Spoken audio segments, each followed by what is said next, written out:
Bonsoir à toutes, bonsoir à tous et bonsoir David. Bonsoir. J'ai presque envie de dire David Haber, tellement c'est lié à vous. Tome 5 quand même, Fritz Haber, David. Tome 5, oui, travail que j'ai commencé en 99. Ben oui, oui. J'ai l'impression de vous connaître depuis ce temps-là. C'est l'œuvre d'une vie, comme oui. On s'était vu à ce moment-là, je crois, il me semble, pour le premier ou peut-être le deuxième. Ça fait un bail. Le premier est sorti en 2005. Ouais. Donc, on était jeunes et j'ai mis 5 ans à travailler le premier, et puis voilà. Donc, bon, j'ai fait d'autres choses en même temps. Oui, bien sûr, on va en parler. Quelle aventure quand même, ce chimiste allemand à qui on doit le joyeux gaz moutarde. Entre autres. Entre autres. Ouais. Bon, il a fait de bonnes choses aussi pour l'agriculture. Voilà, on va en parler. Avant ça, petit jeu questionnaire de Proust. Ça vous va? Vous êtes prêts? Essayons. Il faut répondre du tac au tac. Hein. Si vous étiez une couleur, vous seriez quoi, David? Ouais, je vais dire le brun, comme tout ce que je fais depuis 25 ans, c'est dans le brun. Mais pourquoi le brun, d'ailleurs? Parce que le brun, c'est tout qui est mélangé. On fait toutes les couleurs et puis ça devient n'importe quoi. Donc c'est le cacadois, comme on disait. Oui, mais les enfants s'amusent aussi à faire ça. Hein. C'est ça. Et donc moi, quand j'étais petit, à la maternelle, je ne faisais que du brun. Je ne savais pas faire autre chose. Ouais. Donc voilà, donc ça m'est resté. Vous en avez gardé dans vos archives des dessins de cette époque? J'ai des vieux trucs, oui. Ah ben on les passera un soir de Noël. D'accord. Si vous étiez un héros de bande dessinée? Un héros. Alors, je ne sais pas si je peux être un héros, mais je pourrais être dans un univers de bande dessinée, je ne sais pas, je choisirais Crumb ou quoi, des choses un peu, bien même Georges Pichard, des trucs très olé olé. Il me semble. Quitte à aller dans quelque chose, allons dans quelque chose d'un petit peu inattendu. Ouais. Et si vous étiez un disque? Un disque. Oh. Ouais, le coup de l'île déserte, quoi. Hein, oui. Je sais pas. Alors moi, c'est des discographies plutôt que des disques, parce que je crois que je reviendrai toujours aux Beatles, en fait, bêtement, comme un peu beaucoup de gens. C'est pas très original, ça. Non, c'est pas original, mais je pense que c'est quand même Je me suis rendu compte que c'était le groupe qui me parlait le plus, et quand j'étais, ça pouvait être, il y a un disque de 62, un disque de 68. Enfin, j'ai qui sont très très différents. J'aime bien ce groupe qui, en 5 ans, était en costard-cravate gris, et 5 ans plus tard, avec des douilles jusque-là, et de toutes les couleurs. C'est quand même assez... il faut se remettre 5 ans avant. Ouais. Nous, c'était quoi? C'était le Covid. On était presque les mêmes. Ouais, c'est vrai. Et en fait, c'est quand même assez impressionnant. Mais vous avez toujours eu votre cravate, vous, ça, depuis que je vous connais, non? Oui, moi je suis très... Il me semble. Hein. Vous êtes un des derniers Bruxellois à porter la cravate. C'est ça, tout à fait. J'en connais 2-3. Allez, on va parler de Fritz Haber, signé David van der Meulen. C'est le 5e tome. Et c'est une plongée dans l'histoire juive allemande du début du 20e. Vous êtes l'invité, David, de LCR, ce soir.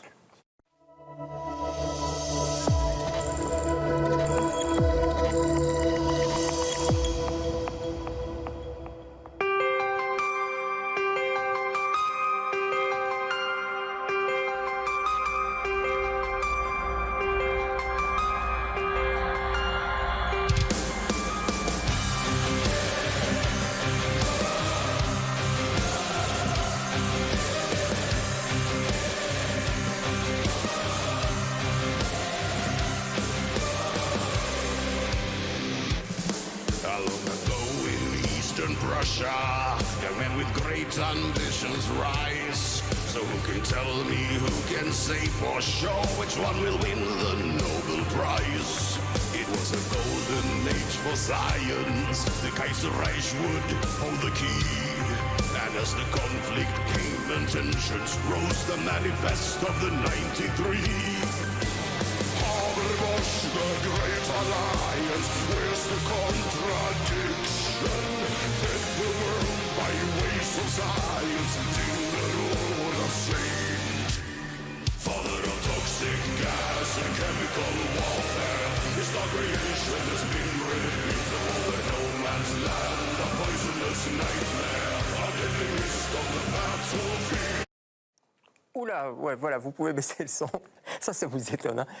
Vous connaissiez? Pas du tout, merci beaucoup. Ah, avec plaisir. C'est fin, ça se mange sans fin. Ça se mange sans fin. C'est le groupe suédois Sabaton, que moi je ne connaissais pas, un groupe métal. Non, moi non. C'est Father. Et Father, c'est sur Fritz Haber. Là, oui, j'ai bien vu. Ouais. Ouais. C'est même des références assez pointues, comme le Manifeste des 93, qui n'est pas très connu. Complètement, dont vous parliez d'ailleurs.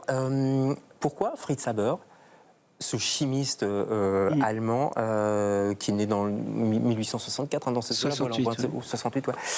Pourquoi il fascine encore autant aujourd'hui? Parce qu'il vous fascine, il fascine ces gens-là, il en fascine d'autres. Hein.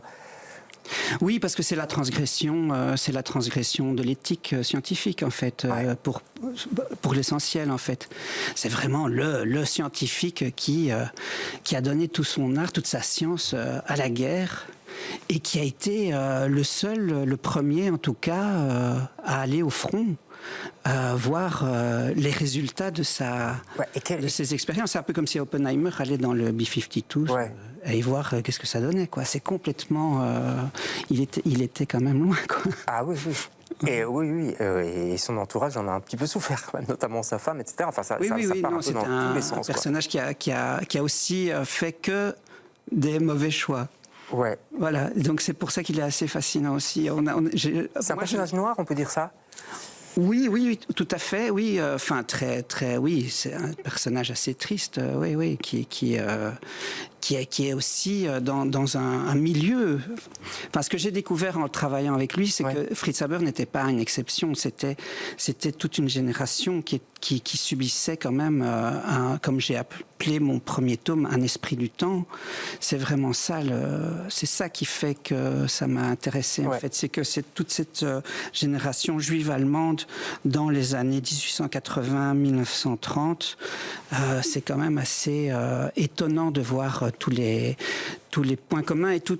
Enfin, c'est-à-dire comment ils devaient être face à leur à plein d'ambiguïtés en fait. Alors là, c'est le tome 5, on avance dans le temps, on est en 1918. Oui, fin de la guerre. Fin de la guerre, défaite allemande.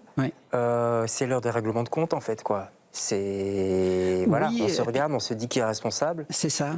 Et donc, donc ça va être l'Allemagne qui va être punie par les Alliés. Donc ça va être le traité de Versailles qui va être extrêmement sévère, beaucoup trop sévère, qui va réclamer énormément de choses. Et alors, évidemment, la communauté internationale qui va demander des têtes.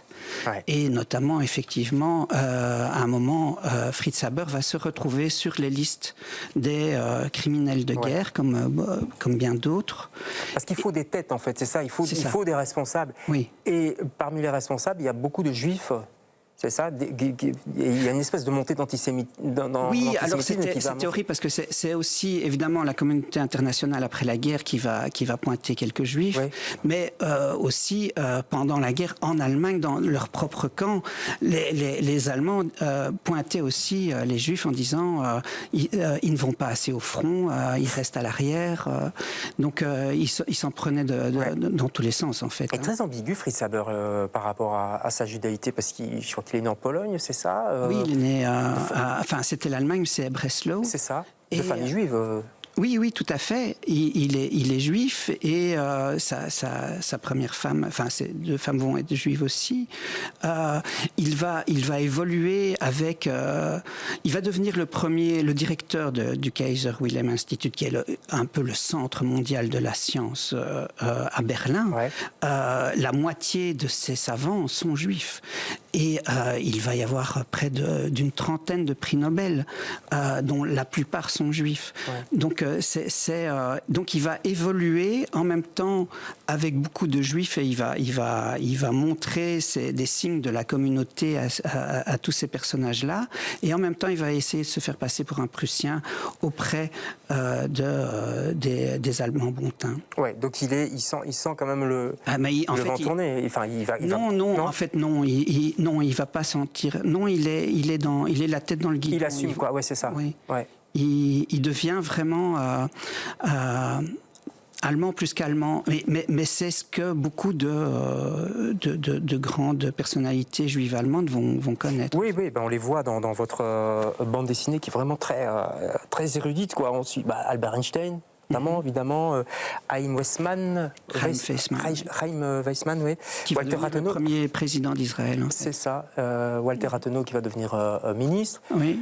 Alors lui, vous l'avez dit, il va avoir un prix Nobel. Là, on est en 1918, donc prix Nobel de chimie. Oui, c'est ça. En fait, il va passer des listes de criminels de guerre à hop, on retourne l'affaire et il est nommé.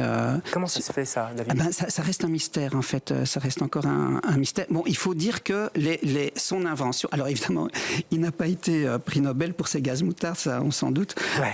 Mais pour la synthèse de l'ammoniac, ouais.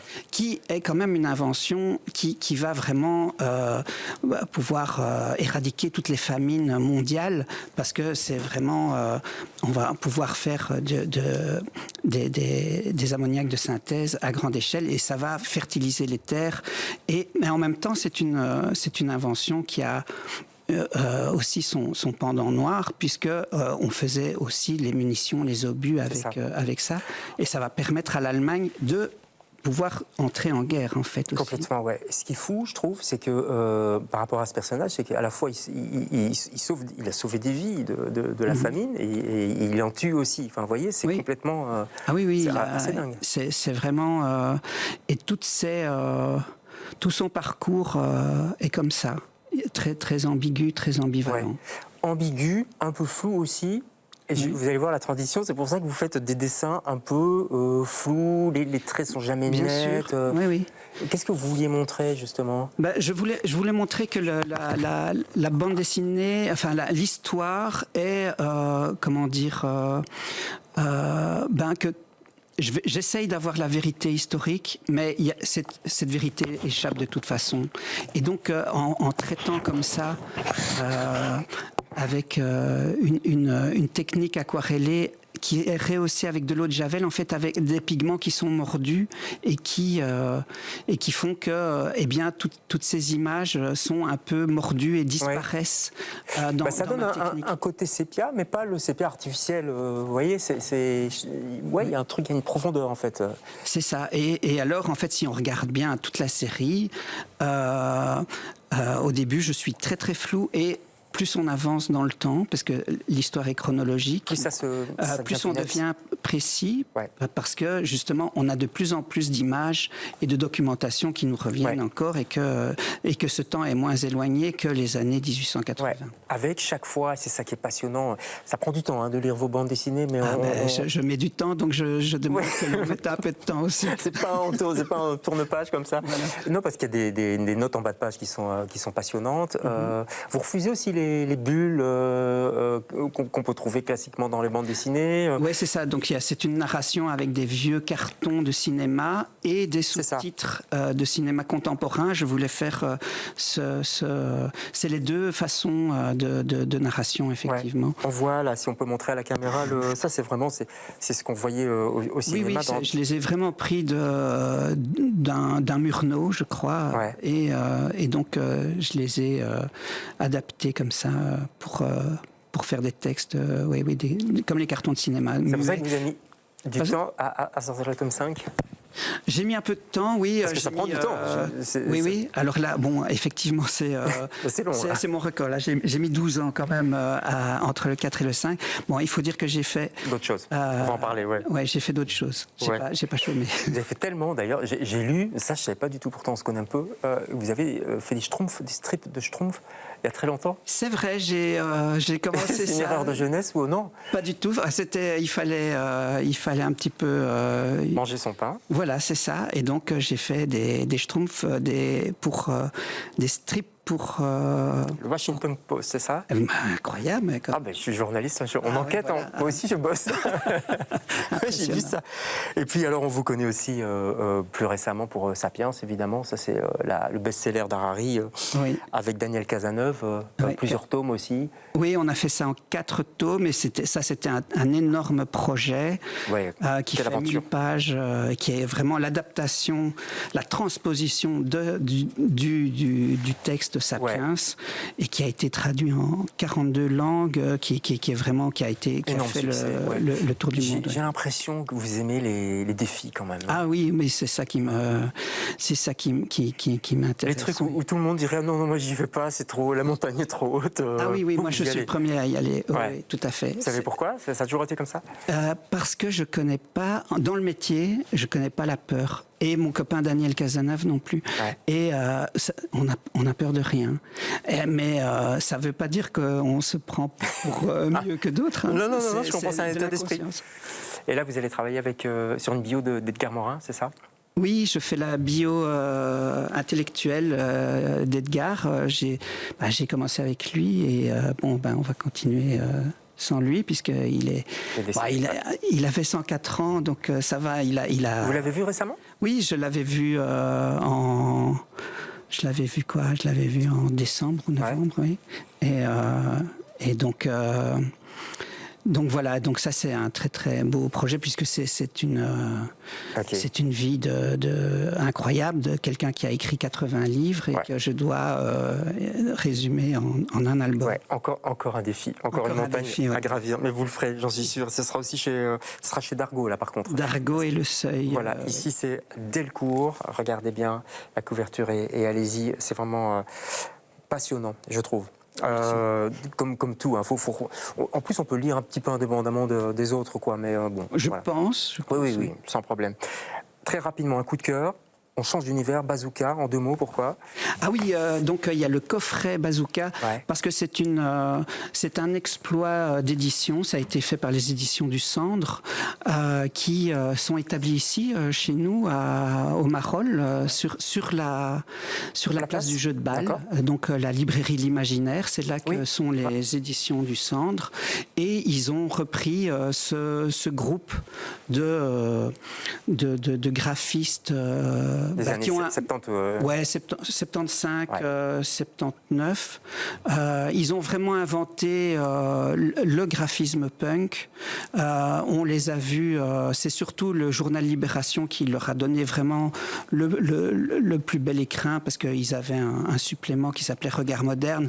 Et en fait, cette boîte refait les facsimilés d'époque. Donc tous les journaux de Libé, tout ça sont faits avec une précision et un savoir-faire extraordinaire. On peut les trouver où, David? À l'Imaginaire, par exemple, place du jeu de balle, ou dans n'importe quelle... librairie. Alors c'est très petit tirage, ça coûte un peu cher, mais c'est moins de 1000 exemplaires et il y en a encore.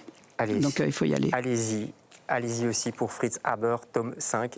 Tant qu'à faire, les autres tomes sont ressortis aussi. J'ai vu une republication. Et c'est chez Delcourt. Merci beaucoup, David, d'être passé chez nous. On se retrouve demain avec d'autres invités. Bonsoir.